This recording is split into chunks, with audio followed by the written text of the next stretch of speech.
Hello friends, आज मैं आपको बुक समरी देने जा रही हूँ और बुक का नाम है the housemaid by Freida McFadden. ये बहुत अच्छी बुक है क्योंकि जब मैंने पढ़ना स्टार्ट की तो मैं अपने आप को रेजिस्ट नहीं कर पा रही थी और मैंने ये पूरी फिनिश कर दी। तो मतलब जो भी इस बुक को पढ़ेगा तो वो सस्पेंसफुल बुक है, साइकोलॉजिकल थ्रिलर, तो वो पढ़ता ही रहेगा। अच्छा, नाम से पता चल रहा है कि ये एक मेड की स्टोरी है। एक मेड है जो कि जिसको जॉब की बहुत ज़रूरत थी और वो नीना विंचेस्टर नाम की एक लेडी के घर पे काम करने जाती है। और वहाँ पे उसको कुछ अजीब-अजीब सी चीज़ें दिखती है जो वो जानना चाहती है कि इस क्या सीक्रेट है इस घर का। तो ये जिस घर में काम करती है इसको ऊपर के फ्लोर पर एक रूम अलॉट किया जाता है जिसको एटिक एटिक कहा जाता है कि दिस रूम इज़ एटिक। और वो बाहर से लॉक होता है, वो अंदर से लॉक नहीं होता, उसका लॉक सिर्फ़ बाहर है। मतलब अगर उस कमरे में कोई रहेगा और उसको आप लॉक कर देंगे तो वो खुद नहीं खोल सकता, कमरा बाहर वाला खोल सकता है। तो उसको वो रूम अलॉट किया जाता है और उसमें कोई एक ही विंडो होती है, उसमें भी वो भी पेंटेड होती है, तो मतलब आप कोई बाहर का सीन नहीं देख सकते हो। एक छोटा सा कॉट होता है जिसपे बंदा सो सकता है और एक छोटा सा फ्रिज होता है जिसमें हमेशा 3 पानी की बोतलें भरी हुई होती हैं। तो और एक बकेट होता है, ठीक है। तो वहाँ पर वो मिली नाम की एक मेड जो है वो काम करने लगती है। और शुरू में उसको जो है ना नीना विंचेस्टर बहुत अच्छी लगती है क्योंकि नीना विंचेस्टर जो है ना वो उससे अच्छे से पेश आती है, हमेशा उसके काम की तारीफ करती रहती है। लेकिन जब आहिस्ते आहिस्ते ट्रुथ रिवील होता है और वो ये देखती है कि नीना का बिहेवियर चेंज हो रहा है, तो मिली सोचती है कि इसको शायद कोई साइकोलॉजिकल मसला है। क्योंकि वो एक बार कैबिनेट में देखती है कि डिप्रेशन की गोलियां पड़ी हुई होती है जो जो वो ले रही होती है नीना उसके ख्याल में। तो वो सोचती है कि इसको साइकोलॉजिकल प्रॉब्लम है। अच्छा, मिली को जो है वो नीना के हस्बैंड बहुत पसंद आते हैं, वो इसलिए क्योंकि उसका हस्बैंड जो है ना वो बहुत बहुत हैंडसम होता है।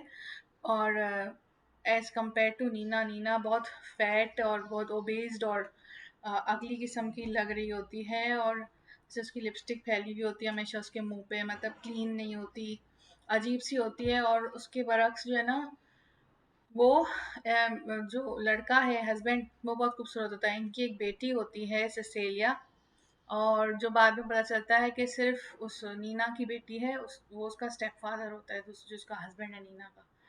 तो अब आहिस्ते आहिस्ते ट्रुथ रिवील होता है। एक बार वो देखती है मिली के ना उसकी बेटी को पीनट से एलर्जी है, तो भी पीनट बटर वहाँ पे रखा होता है किचन में।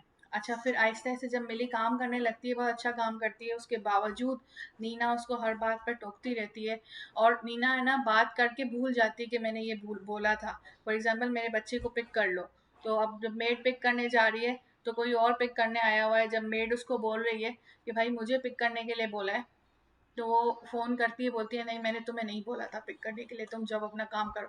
तो उसका रवैया हार्श होता जाता है, जिसकी वजह से वो मेड जो है वो नीना के हस्बैंड से काफ़ी अट्रैक्ट होती है और उस पर रहम खाती है कि ये कितना खूबसूरत है और ये कितनी खूबसूरत लड़की को डिज़र्व करता है और कितनी अक्लमंद लड़की को ये डिज़र्व करता है। जबकि इसके पास ये नीना है और इतना हस्बैंड इसका रिच है, इतना वेल्दी है, इतना स्मार्ट है, इतना एजुकेटेड है, लेकिन ये किस के साथ रह रहा है जिसके पास ऑलरेडी एक बेटी है, जो बेटी भी उसकी सिर्फ नीना की है, उसके हस्बैंड की नहीं है। तो वो क्लोज आने लगती है उसके हस्बैंड के। और एक दिन जो है वो उस कपल को पता चलता है, नीना और उसके हस्बैंड को, कि वो कंसीव नहीं कर सकते, मतलब उनका बेबी नहीं हो सकता। तो इस बात पे इनकी बहुत लड़ाई होती है और मेड जो है ना उसको जान के खुशी होती है और वो उसके हस्बैंड के और क्लोज होती है। और इस तरीके से जो है वो इसका हस्बैंड जो है नीना को डाइवोर्स दे देता है और मेड से शादी करता है। और मेड बहुत खुश होती है कि मैं है वेल्दी होने वाली हूँ। लेकिन जो है वो बाद में एक सीक्रेट रिवील होता है कि एक्चुअल जो जिस जो जो साइकोलॉजिकल पेशेंट है वो नीना नहीं थी, बल्कि नीना का हस्बैंड ही है। और वो ही सबको एटिक में बंद करके अपने मतलब की चीज़ें करवाता है, बाहर से रूम लॉक कर देता है ताकि कोई बाहर नहीं आ सके।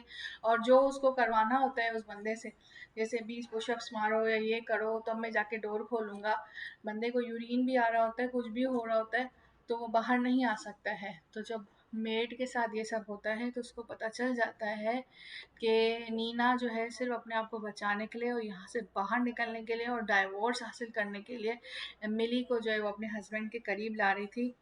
और लेकिन मिली ये जानती है कि वो किसी के जुल्म को बर्दाश्त नहीं कर सकती।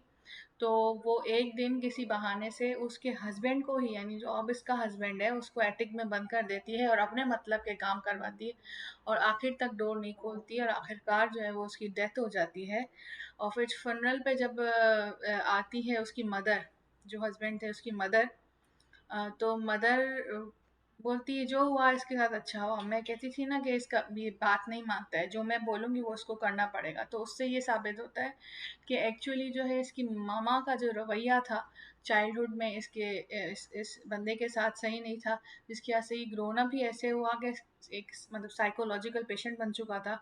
और वैसे ये नॉर्मल दिखता था, लेकिन इसकी साइकोलॉजिकल ये ठीक नहीं था, इसलिए ये लोगों के साथ इस तरह का सलूक करता था, खास करके अपनी बीवी के साथ और बाद में उस मेड के साथ, और धमकाता था और डराता था। तो ये सारी स्टोरी थी।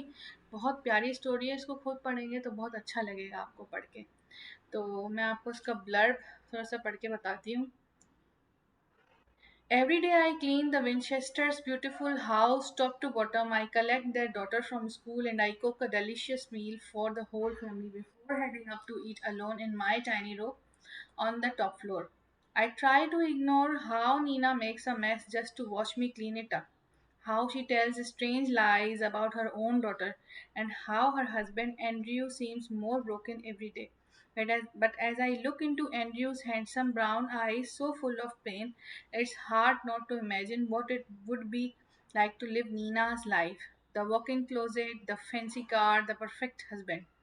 I only tried on one of Nina's pristine white dresses once just to see what it's like. But she soon finds out, and by the time I realize my attic bedroom door only locks from outside, it's far too late.